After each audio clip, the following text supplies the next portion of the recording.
Bienvenue pour cette nouvelle édition du Non-Stop Info sur Africa 24 au sommaire de l'actualité. Au Rwanda, les sénateurs ont tranché. Ils ont élu à leur tête Bernard Makuza, seul candidat à la présidence de la Chambre haute. Il a obtenu 25 voix pour sur les 26 votants.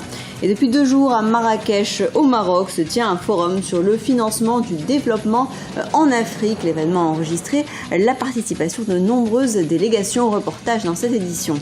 Et enfin, réouverture de l'église suspendue d'Égypte, joyau du IVe siècle. Le monument a fait l'objet de 16 années de restauration.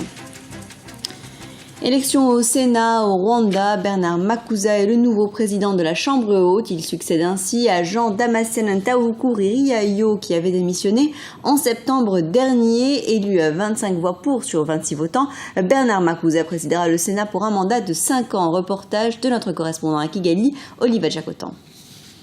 Bernard Makuza est désormais le 3e président du Sénat du pays des 1000 collines. L'ex-premier ministre du Rwanda a été plébiscité par ses pairs durant l'élection du mardi 14 octobre 2014 à Kigali. Candidat unique, il a obtenu 25 voix sur les 26 votants. Il remplace ainsi à ce poste Jean Damascène Ntahoukouri-Riayo qui a démissionné le 17 septembre 2014. Pour ce mandat de 5 ans, le nouveau président souhaite plus de solidarité et de synergie dans les relations entre les différentes institutions. On doit travailler de concert, comme en équipe, non seulement entre sénateurs, mais aussi avec les autres institutions, parce qu'on ne veut pas évoluer en singleton pour développer un pays. Et ça, c'est notre force. Cette élection a été aussi l'occasion pour les autorités de réaffirmer leur volonté à mieux gérer les différentes institutions du pays. Le président du Rwanda, Paul Kagame, a profité de cette opportunité pour aborder les questions brûlantes du moment sur le plan interne comme externe. Nous devons mobiliser pour assurer notre sécurité intérieure, mais surtout combattre le terrorisme, les grandes épidémies comme Ebola. Nous devons aussi lutter contre l'insécurité alimentaire et promouvoir la bonne gouvernance. Fatou Harerimana a été également élue vice-présidente du Sénat. Le Sénat du Rwanda, créé en 2003, est la chambre haute du Parlement. Il compte 26 membres, dont 14 sont élus par le suffrage indirect et surtout 8 désignés par le chef de l'État rwandais. L'institution compte à ce jour près de 40% de femmes. Coup d'État institutionnel, c'est par ces mots que la présidente de la transition centrafricaine, Catherine Samba-Panza, a qualifié la recrudescence des violences à Bangui, en Centrafrique. Elle a dénoncé donc par le biais d'un communiqué la volonté de forces négatives d'installer une 3e transition à coup de corruption, de trafic d'armes et de mensonges. Un communiqué fort en accusation qui se clôt par un appel à la Cour pénale internationale pour accélérer le processus de traitement des dossiers et déférer les responsables de crimes contre les droits de l'homme devant le tribunal de La Haye. Journée électorale au Mozambique, près de 11 millions d'électeurs sont attendus aux urnes pour un double scrutin législatif et présidentiel. Favori du scrutin, le parti Frelimo, au pouvoir depuis 39 ans, pourrait perdre du terrain face à son opposant de longue date, le parti de la Renamo. Candidat de la Renamo, Afonso Dhlakama est une figure de l'opposition mozambicaine, alors que le candidat du Frelimo, l'actuel ministre de la Défense Felipe Nyusi, peine à remplir ses salles de meeting. Sali Ganem et Ibrahim Ndiaye. Les électeurs mozambicains sont appelés aux urnes ce mercredi 15 octobre pour élire le nouveau président de la République. Les inégalités sociales et la faiblesse du pouvoir d'achat préoccupent la population qui compte sur le nouveau chef de l'État pour améliorer leurs conditions de vie. Aujourd'hui, l'essence coûte très cher, mais je n'ai pas d'autre choix que de poursuivre mon activité. En ce qui concerne notre prochain président, s'il arrivait que M. Nyusi remporte les élections, ce serait bien parce qu'il a promis le changement. Alors que le Mozambique pourrait devenir prochainement un important producteur de pétrole, la population se plaint du prix élevé du carburant à la pompe et souhaite une augmentation des subventions. Cette élection est un très bon test pour nous, parce que durant cette période, les populations se livrent en donnant leurs propres aspirations et commencent à parler et à dire ce qu'elles attendent du pays. Et pour nous au Mozambique, il est très important de le mentionner.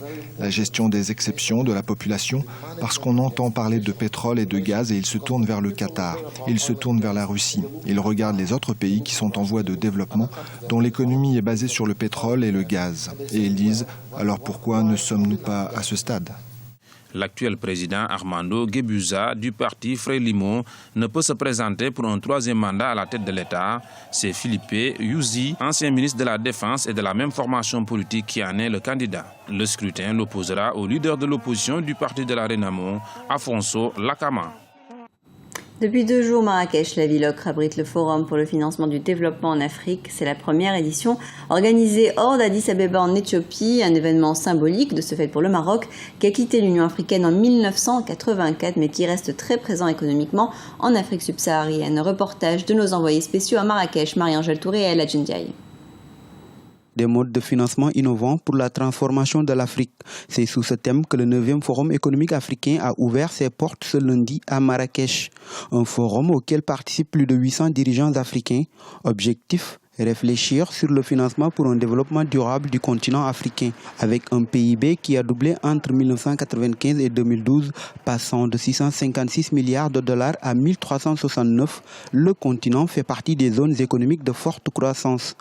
Sur la période, le PIB par habitant a augmenté de 40%, passant de 917 dollars à 1265.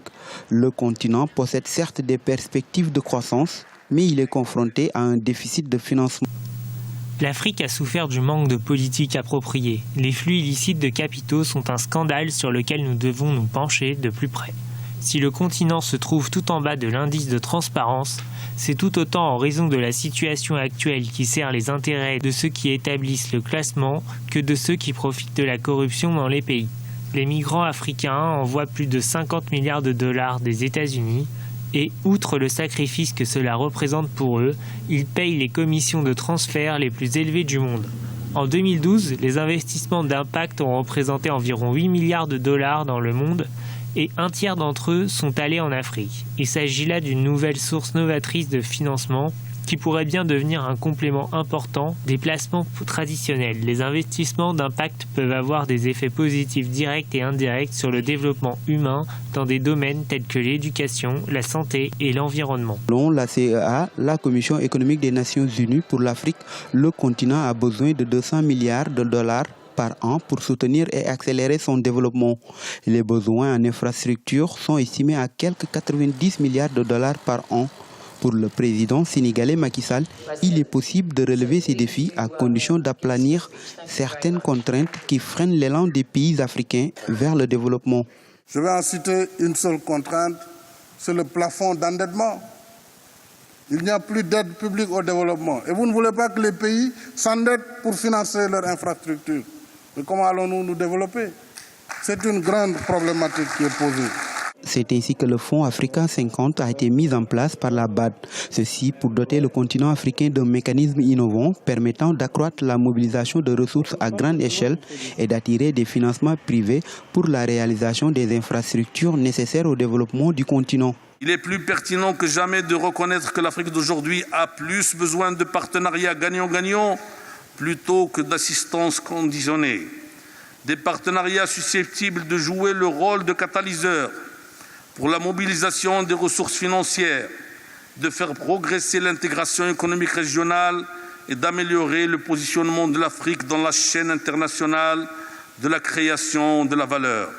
C'est en fédérant les énergies et en mobilisant nos atouts respectifs que nous allons gagner ensemble le grand pari du XXIe siècle, celui d'une Afrique unie, stable et prospère.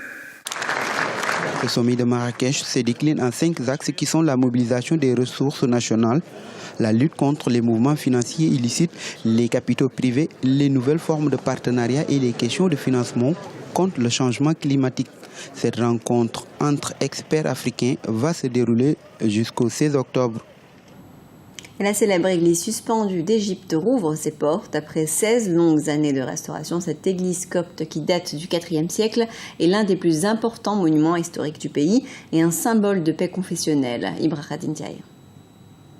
L'église suspendue, l'une des plus anciennes églises coptes d'Égypte, a rouvert ses portes ce samedi 11 octobre après 16 ans de fermeture pour des travaux de restauration. Elle doit son nom au fait qu'elle est construite au-dessus d'une forteresse. L'église dédiée à la Sainte Vierge Marie est appelée l'église suspendue parce que, comme vous le savez, les bâtiments étaient construits dans des murs. La situation est différente ici. Elle a été construite au-dessus de la forteresse de Napoléon. Des arbres de pin ont été placés en bas et au-dessus. L'église a été érigée à près de 13 mètres au-dessus de la forteresse. C'est de là que vient le nom. Cette église est considérée comme étant le plus grand trésor historique que nous possédons en Égypte. Elle date du IVe siècle. Des touristes viennent de partout dans le monde. Cette réouverture confirme que notre pays est pacifié et que l'amour et la joie entre toutes les factions règnent à nouveau. Tout le monde ici est heureux de cette réouverture parce que nous avons fait la rénovation et résolu tous les problèmes qui se sont produits au cours des décennies pour retrouver ce merveilleux bâti. L'église suspendue est le symbole d'une cohabitation réussie entre les différentes confessions en Égypte. Pour magnifier ce vivre ensemble, les autorités ont fait le déplacement avec la présence du Premier ministre égyptien Ibrahim Mehleb et du ministre de l'Antiquité Mamdou Al-Damati.